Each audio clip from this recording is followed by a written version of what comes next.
नमस्कार। उपांत खबर को स्वागत। हर हर महादेव ध्वनि रे शेष है बोलबम यात्रा। श्रावण मासर पवित्र बोलबम यात्रा को भक्ति और उत्साहर सह समापन करिसेंती लांजीगढ़ अंचलर काउडिया भक्त माने। बंशधारा नदी पवित्र जल संग्रह करी काउडिया माने पादरे चली चली शिव मंदिर रे पहुंची महादेवंक ठारे जलाभिषेक करथिले। एही अवसर रे समग्र परिवेश हर हर महादेव और बोलबम ध्वनि रे मुखरित होई उठितिला।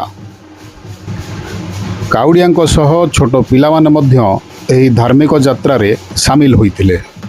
दीर्घ यात्रार क्लांति को भूली भक्त माने महादेवंक नाम जप करी आगो बढ़िथिले।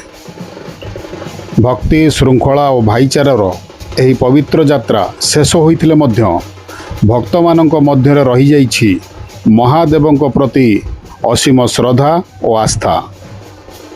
लांजीगढ़ पुरंदर दंडसेना रिपोर्ट, न्यूज उपांत खबर।